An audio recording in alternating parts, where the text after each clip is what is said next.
saya sih berharap dari limbah cair yang dihasilkan itu kita bisa memanfaatkan limbah tersebut. Jadi diolah kembali yang kemudian hasil pengolahannya itu bisa dimanfaatkan atau bisa digunakan.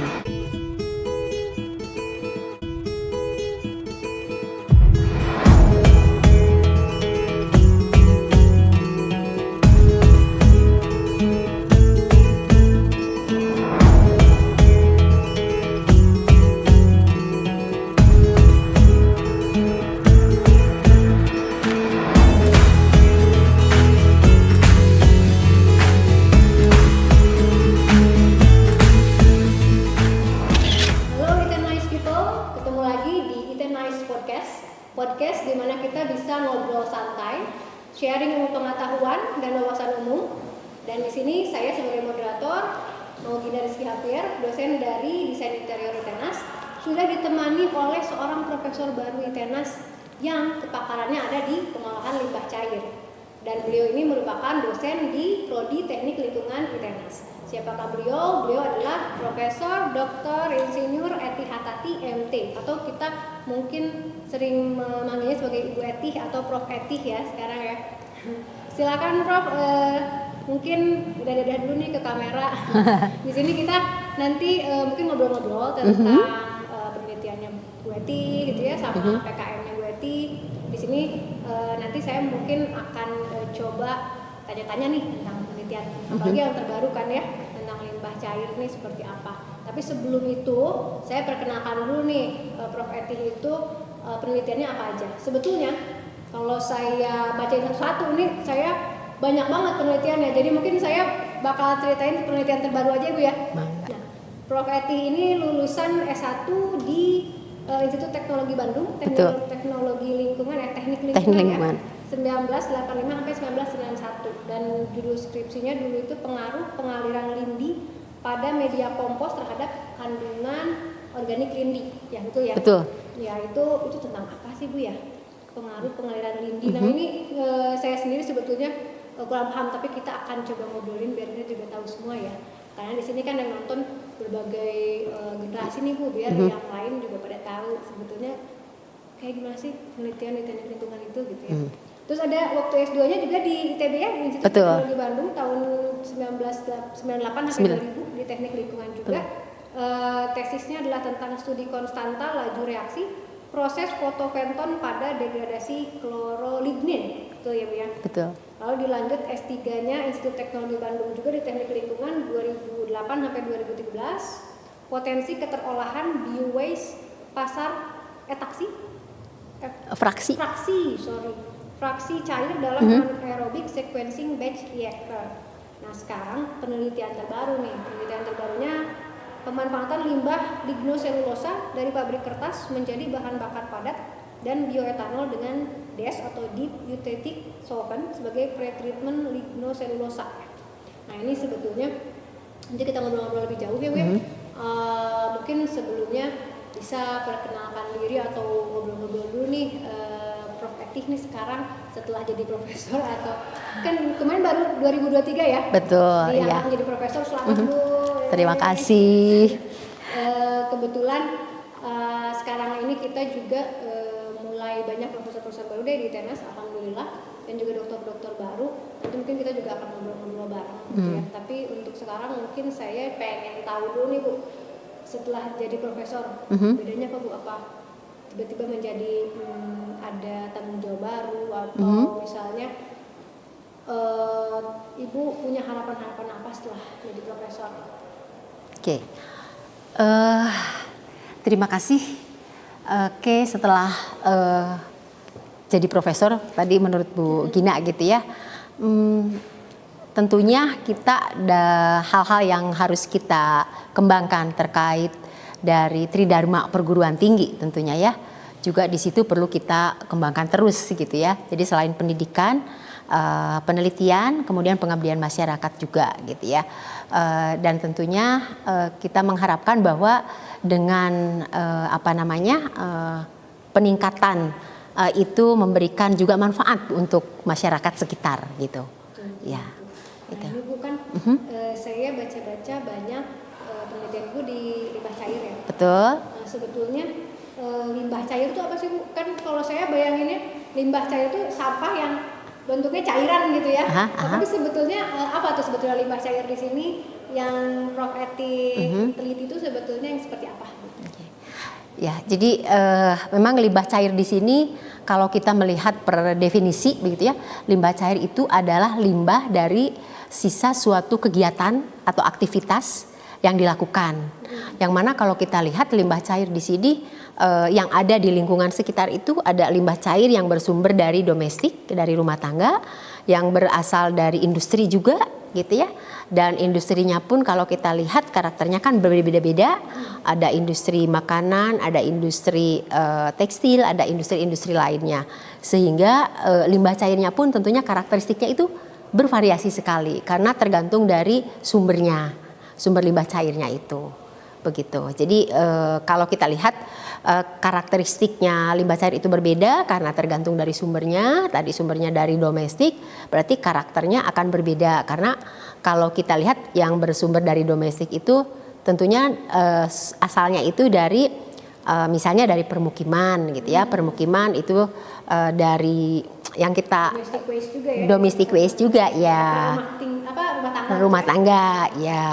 Berasal dari penduduk gitu ya, seperti itu. Dan kita kalau kita lihat sehari-hari itu kan Indonesia itu konsumsi organiknya cukup banyak gitu ya, makannya nasi gitu ya. Makanya nasi. Kalau nggak makan nasi belum makan. Ya. Nah jadi biasanya dihasilkan di bentuk limbah cair yang dihasilkannya itu juga ya karakteristik organiknya berbeda. Terdapat karakteristik organik. Beda dengan kalau yang dihasilkan dari industri elektroplating misalnya gitu ya. Industri elektroplating itu karakternya tentu akan berbeda karena proses yang digunakan dan bahan baku yang dipakainya juga berbeda. Jadi memang perbedaan limbah cair tersebut pun akhirnya pengolahan pun jadi berbeda ya Bu ya. Betul.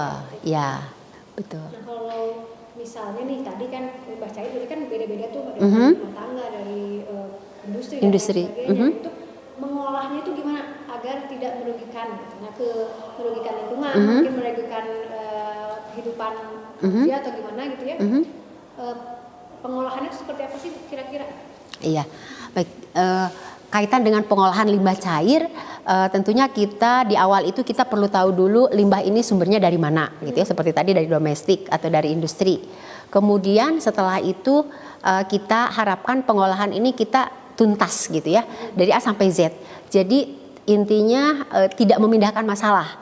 Artinya begini, kita mengolah limbah cair dan dalam pengolahan ada limbah padatnya, sludge atau lumpurnya, polutannya pindah dari cair ke lumpur. Kita mengolah yang cairnya itu aman, tetapi ternyata di dalam prosesnya itu dia menghasilkan lumpur dan lumpurnya itu terdapat polutan ada di dalam lumpur, jadi pindah masalahnya. Nah itu kita tidak harapkan. Jadi intinya di dalam pengolahan limbah cair itu kita, saya rasa di dalam pengolahan limbah apapun gitu ya, tuntas tidak memindahkan masalah gitu. Tetapi tetap kita bahwa nanti pengolahannya mau menggunakan apa dan bagaimana, kita itu bersumber pada tadi karakter awalnya seperti apa. Gitu, karakter awalnya bagaimana, kemudian yang cocok untuk menurunkan parameter tersebut itu menggunakan unitnya apa. Gitu. Kalau yang dulu pernah Prof Eti lakukan seperti apa tuh pengolahan? Yang saya lakukan itu kalau untuk yang mungkin waktu S1 saya mencoba melakukan penelitian tentang lindi yang lindi itu ya, lindi yang diresirkulasikan dikembalikan ke media kompos. Kemudian kita lihat hasilnya seperti apa. Nah, kalau kita lihat lindi itu berasal dari air sampah. Air sampah, kenapa disebut lindi? Karena di situ proses pembusukan sampah. Seperti kita ketahui kalau kita punya sampah di rumah, di dapur 2-3 hari itu kan busuk ya, apalagi sampah sayuran seperti itu. Kemudian nanti ada air-airnya. Nah, itu katanya literatur sih karena terjadi proses degradasi atau dekomposisi. Nah, di lindi tersebut ini dihasilkan dari proses tadi pembusukan sampah, dan juga kalau kita di lapangan misalnya di TPA itu tidak hanya proses pembusukan sampah tetapi juga karena ada air eksternal yang masuk, air hujan. Jadi tambah banyak lagi. Udah mah sampahnya busuk, tambah lagi air eksternal gitu ya. Nah, itu kalau kita periksa di dalam karakter lindinya itu organiknya tinggi sekali. Dan itu kalau tidak kita lakukan penanganan, kita biarkan saja, tentunya akan berpengaruh terhadap lingkungan, misalnya terhadap air tanah ya, karena dia terinfiltrasi ke dalam air tanah, sementara air tanahnya digunakan oleh masyarakat gitu. Iya, jadi sumur bor udah di mana-mana ya, Bu ya. iya, betul. Ya, jadi seperti itu untuk segi peluang-peluang untuk terhadap lingkungannya, kerusakan terhadap lingkungannya. Betul ya. Kalau tidak diolah ya kita sendiri yang akhirnya rugi ya. Ya, betul. Apalagi tadi kalau airnya masuk ke Air tanah. air kita, akhirnya kita pakai. Nah, itu Kita ya. akhirnya juga sakit lah apa segala Betul sekali ya. Nah, berarti Seperti itu. kalau untuk selanjutnya nih dari penelitiannya Prof. Eti, kira-kira ada rencana mau mengolah seperti apakah si limbah cair ini, mau diolah seperti apa, atau mungkin ada penelitian lain mungkin yang selain limbah cair? Ya, kita melihat bahwa limbah ini cukup banyak, apalagi ya kalau secara ini kan penduduk terus bertambah ya, kemudian kebutuhan juga meningkat, akhirnya limbah juga meningkat.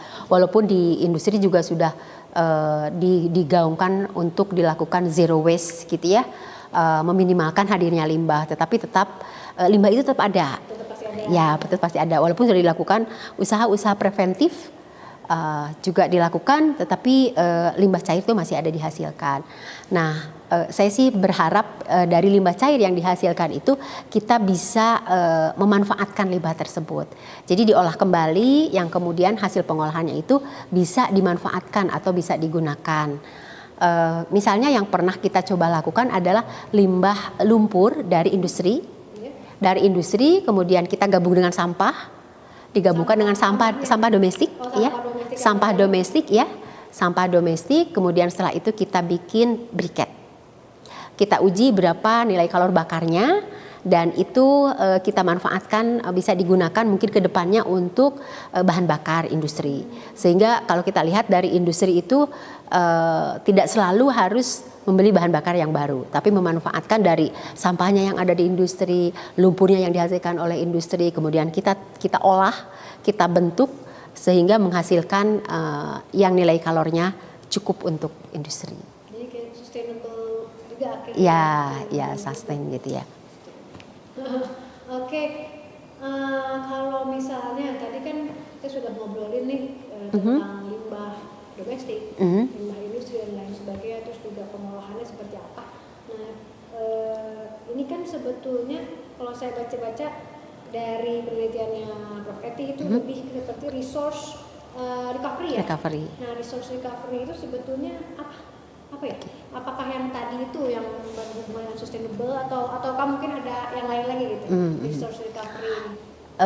Resource recovery. Nah, ya kita coba untuk memanfaatkan limbah yang dihasilkan. Mungkin selama ini kalau misalnya limbah kita dibuang, tentunya tidak bisa dibuang begitu saja. Tapi pemerintah juga mengatur bahwa di situ sebelum limbah dibuang tentunya harus memenuhi standar-standar tertentu atau harus memenuhi baku mutu tertentu yang dikeluarkan oleh pemerintah. Nah, di sini kita coba untuk memanfaatkan limbah yang dihasilkan, kita olah, menghasilkan suatu produk, kemudian produk tersebut bisa dimanfaatkan lagi. Jadi cycle gitu ya dari limbah tersebut. Kemarin coba kita untuk melakukan penelitian berkaitan dengan pemanfaatan limbah, mencoba untuk melakukan penelitian dari biowaste. Biowaste itu limbah yang dihasilkan dari pasar gitu ya. Kemudian kita coba olah dari biowaste ini, karena kalau kita lihat limbah pasar kenapa tidak dikomposkan misalnya gitu ya. Betul sekali, karena organiknya tinggi jadi bisa dikomposkan. Tetapi untuk proses pengomposan itu perlu bahan bakunya itu yang memiliki kandungan air yang rendah. Sementara sampah dari pasar, sayur, buah dan lain-lain itu menjadikan kandungan airnya tinggi. Kalau akan dilakukan pengomposan itu perlu dilakukan pengolahan terlebih dahulu. Berarti perlu effort untuk melakukan pengolahan tersebut gitu ya, supaya kalau mau dikomposkan. Nah, coba kita di situ menjembatani tidak dikomposkan si biowaste-nya ini, tapi kita coba buat jadi dibuat 2 fraksi, artinya si bagian cairnya kita peras gitu ya. Nah, nanti bagian padatnya kan udah nggak ada airnya, sudah berkurang airnya, bukan tidak ada ya, sudah berkurang airnya. Nah, yang bagian padatnya karena airnya sudah berkurang, nah itu bisa dikomposkan. Nah, yang cairnya ini diapakan gitu ya? Yang cairnya ini diapakan? Nah, bagian cairnya ini kita coba olah. Bagaimana mengolahnya? Karena kaitan tadi sama resource recovery. Coba kita pengolahannya pakai atau secara anaerob, jadi tanpa bantuan oksigen. Nah, kalau tanpa bantuan oksigen, menurut literatur bahwa itu nanti akan dihasilkan biogas. Nah, biogasnya itu kita manfaatkan lagi, gitu. Jadi yang padatnya kita komposkan, yang cairnya kita olah menghasilkan biogas, biogasnya kita manfaatkan. Saya baru tahu juga kalau kompos itu ternyata jangan terlalu banyak cairan. Air, iya, betul, ya. Itu saya pikir ya udah. Masuk aja gitu ya, iya. Harus jangan terlalu banyak cairan. Iya. Cairnya itu diapain? Yang Iya, dikompos. betul. Today I learned gitu. Kalau sekarang hashtag detail. Iya. Saya baru tahu tuh. Nah, berarti kan itu hubungannya dengan penelitian berkelanjutan ya. Seperti yang tadi bisa jadi biogas lah. Terus yang cairnya bisa jadi apa? Terus tadi juga bisa jadi briquette, jadi untuk bahan bakar dan sebagainya. Jadi sebetulnya penelitian Prof Eti ini sebetulnya penelitian berkelanjutan ya pada akhirnya kita bisa membuat cycle yang akhirnya sustainable gitu. Nah, menurut Prof Eti sendiri penelitian berkelanjutan ini seperti apa? Apakah memang sangat penting dan apakah kedepannya tuh kira-kira potensinya seperti apa ini kalau penelitian berkelanjutan ini terus dijalankan? Ya. Kalau kita lihat di sini sangat-sangat dibutuhkan sekali begitu ya Bu ya, sangat dibutuhkan sekali karena kita tidak mungkin lepas dari limbah ya, baik itu limbah padat maupun limbah cair. Rasanya sampai saat ini kita belum bisa lepas dari yang namanya limbah gitu ya, sehingga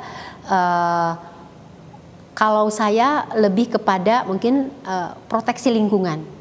Jadi limbah itu tanpa dilakukan penanganan atau pengelolaan atau pengolahan, bagaimana proteksi lingkungan ke depannya gitu ya. Jadi dilakukan pengolahan limbah, tentu tujuannya adalah selain untuk kesehatan dan lain-lain, itu juga proteksi lingkungan untuk yang akan datang gitu ya. Seperti itu.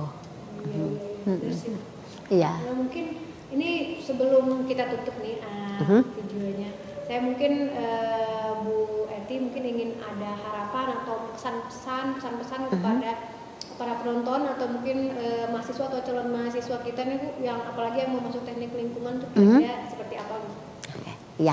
Ya, terima kasih baik untuk para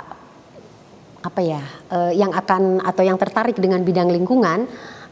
Itu jadi jangan ragu, jangan khawatir gitu ya, bahwa bidang teknik lingkungan itu luas sekali, dan tentunya kita yang ada di bumi ini sebaiknya untuk menjaga lingkungan begitu ya, bahwa itu dari sisi udaranya, dari sisi sampahnya, kemudian dari aspek lingkungan lainnya, dari aspek airnya, dari aspek memanage atau mengelola lingkungannya. Jadi mari bergabung bersama-sama untuk menangani atau untuk menjaga lingkungan, menjaga bumi kita ini.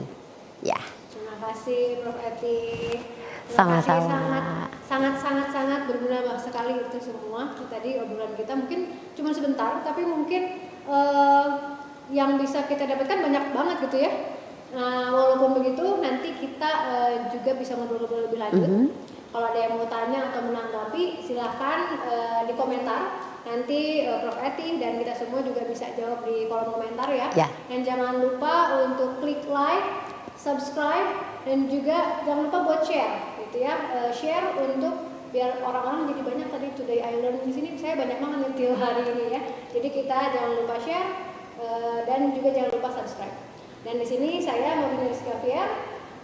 Kita duduk di sini di Science Technopark ITENAS, di mana tempat ini adalah tempat di mana hasil penelitian ataupun hasil PKM dan dari dosen dan mahasiswa dikembangkan di kampus lalu dipamerkan di sini semua orang boleh masuk. Jadi silakan, dan saya juga terima kasih sekali lagi kepada Prof Eti sudah gabung dengan kita di sini.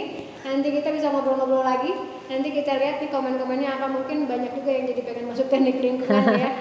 Ternyata menarik juga gitu ya. Dari sampah aja bisa jadi penelitian yang berkelanjutan.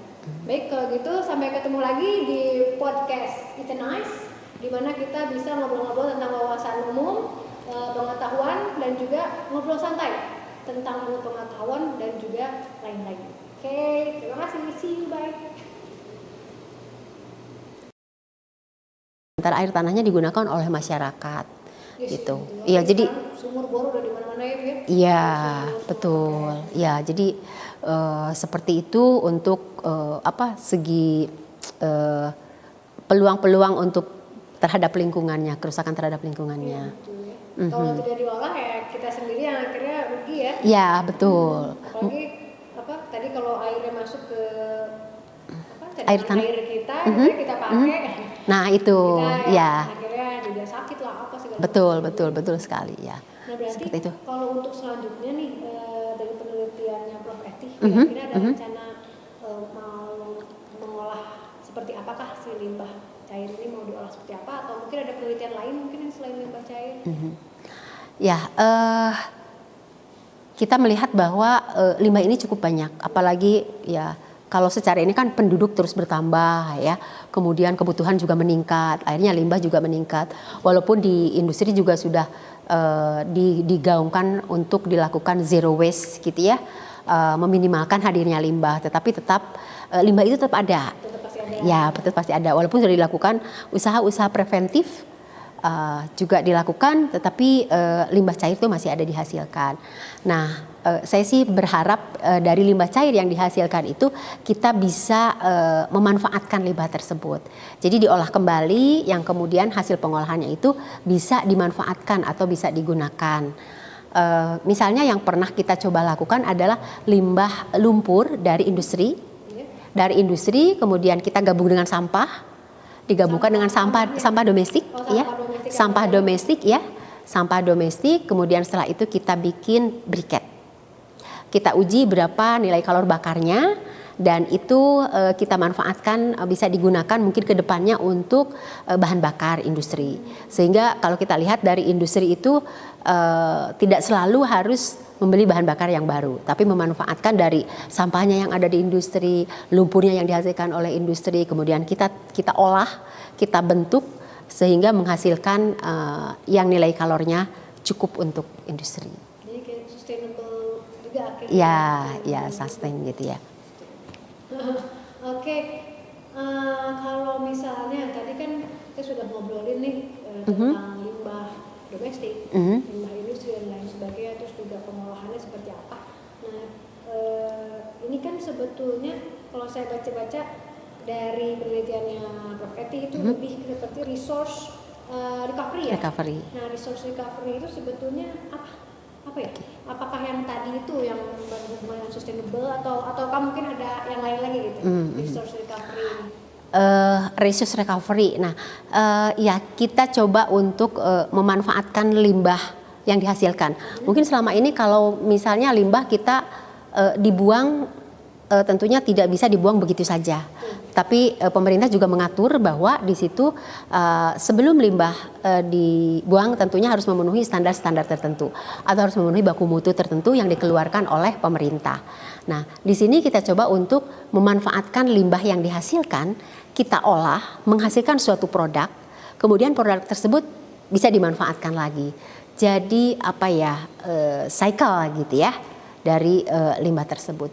Kemarin coba kita untuk melakukan penelitian berkaitan dengan pemanfaatan limbah, mencoba untuk melakukan penelitian dari biowaste.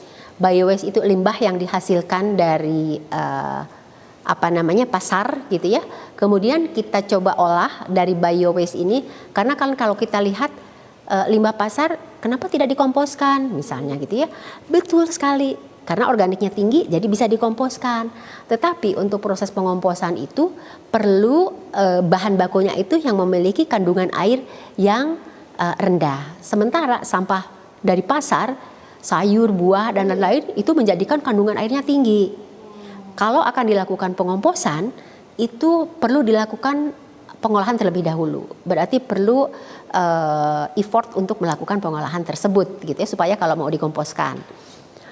Nah, coba kita di situ menjembatani tidak dikomposkan si biowaste-nya ini, tapi kita coba buat jadi dibuat 2 fraksi. Artinya si bagian cairnya kita peras gitu ya. Nah, nanti bagian padatnya kan udah nggak ada airnya. Sudah berkurang airnya, bukan tidak ada ya, sudah berkurang airnya. Nah, yang bagian padatnya karena airnya sudah berkurang, nah itu bisa dikomposkan. Nah, yang cairnya ini diapakan gitu ya. Yang cairnya ini diapakan. Nah, bagian cairnya ini kita coba olah. Bagaimana mengolahnya? Karena kaitan tadi sama resource recovery. Coba kita pengolahannya pakai atau secara anaerob. Jadi tanpa bantuan oksigen. Nah, kalau tanpa bantuan oksigen, menurut literatur bahwa itu nanti akan dihasilkan biogas. Nah, biogasnya itu kita manfaatkan lagi, gitu. Jadi yang padatnya kita komposkan, yang cairnya kita olah menghasilkan biogas, biogasnya kita manfaatkan. Saya baru tahu juga kalau kompos itu ternyata jangan terlalu banyak cairan. Air, iya, betul, ya. Itu saya pikir ya udah. Masuk aja gitu ya, iya. Harus jangan terlalu banyak cairan. Iya. Cairnya itu diapain? Yang iya, betul. Itu today I learn gitu. Kalau sekarang hashtag kecil. Iya. Saya baru tahu tuh. Nah, berarti kan itu hubungannya dengan penelitian berkelanjutan ya. Seperti yang tadi betul. Bisa jadi biogas lah. Terus yang cairnya bisa jadi apa? Terus tadi juga bisa jadi briquette, jadi untuk bahan bakar dan sebagainya. Jadi sebetulnya penelitian Prof. Eti ini sebetulnya penelitian berkelanjutan ya pada akhirnya kita bisa membuat cycle yang akhirnya sustainable gitu. Nah, menurut Prof. Eti sendiri penelitian berkelanjutan ini seperti apa? Apakah memang sangat penting dan apakah kedepannya tuh kira-kira potensinya seperti apa ini kalau penelitian berkelanjutan ini terus dijalankan? Ya, kalau kita lihat di sini sangat-sangat dibutuhkan sekali begitu ya Bu ya, sangat dibutuhkan sekali karena kita tidak mungkin lepas dari limbah ya, baik itu limbah padat maupun limbah cair. Rasanya sampai saat ini kita belum bisa lepas dari yang namanya limbah gitu ya, sehingga kalau saya lebih kepada mungkin proteksi lingkungan. Jadi limbah itu tanpa dilakukan penanganan atau pengelolaan atau pengolahan, bagaimana proteksi lingkungan ke depannya gitu ya. Jadi dilakukan pengolahan limbah tentu tujuannya adalah selain untuk kesehatan dan lain-lain, itu juga proteksi lingkungan untuk yang akan datang gitu ya. Seperti itu. Iya. Nah, mungkin ini sebelum kita tutup nih videonya, saya mungkin Bu Eti mungkin ingin ada harapan atau pesan-pesan kepada para penonton atau mungkin mahasiswa atau calon mahasiswa kita nih Bu, yang apalagi yang mau masuk teknik lingkungan tuh kira-kira seperti apa Bu? Ya, terima kasih baik untuk para yang akan atau yang tertarik dengan bidang lingkungan.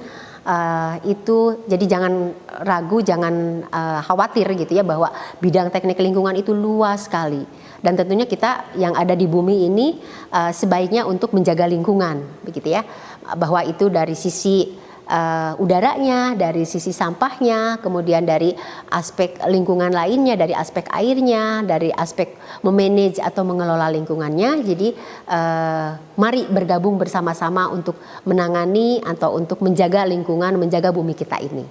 Ya. Terima kasih Prof. Eti. Sama-sama. Sangat berguna sekali itu semua. Tadi obrolan kita mungkin cuma sebentar, tapi mungkin yang bisa kita dapatkan banyak banget gitu ya. Nah, walaupun begitu nanti kita juga bisa ngobrol-ngobrol lebih lanjut. Kalau ada yang mau tanya atau menanggapi silahkan di komentar. Nanti Prof. Eti dan kita semua juga bisa jawab di kolom komentar ya. Dan jangan lupa untuk klik like, subscribe, dan juga jangan lupa buat share gitu ya. Share untuk biar orang-orang jadi banyak. Tadi Today I Learn di sini saya banyak banget nih tiap hari ini ya. Jadi kita jangan lupa share dan juga jangan lupa subscribe. Dan di sini saya Maudine Rizky Afiar. Kita duduk di sini di Science Technopark ITENAS, di mana tempat ini adalah tempat di mana hasil penelitian ataupun hasil PKM dan dari dosen dan mahasiswa dikembangkan di kampus lalu dipamerkan di sini, semua orang boleh masuk. Jadi silakan, dan saya juga terima kasih sekali lagi kepada Prof Eti sudah gabung dengan kita di sini. Nanti kita bisa ngobrol-ngobrol lagi. Nanti kita lihat di komen-komennya apa, mungkin banyak juga yang jadi pengen masuk teknik lingkungan ya. Ternyata menarik juga gitu ya. Dari sampah aja bisa jadi penelitian yang berkualitas. Baik, kalau gitu sampai ketemu lagi di podcast It's Nice, di mana kita bisa ngobrol-ngobrol tentang wawasan umum, pengetahuan, dan juga ngobrol santai tentang pengetahuan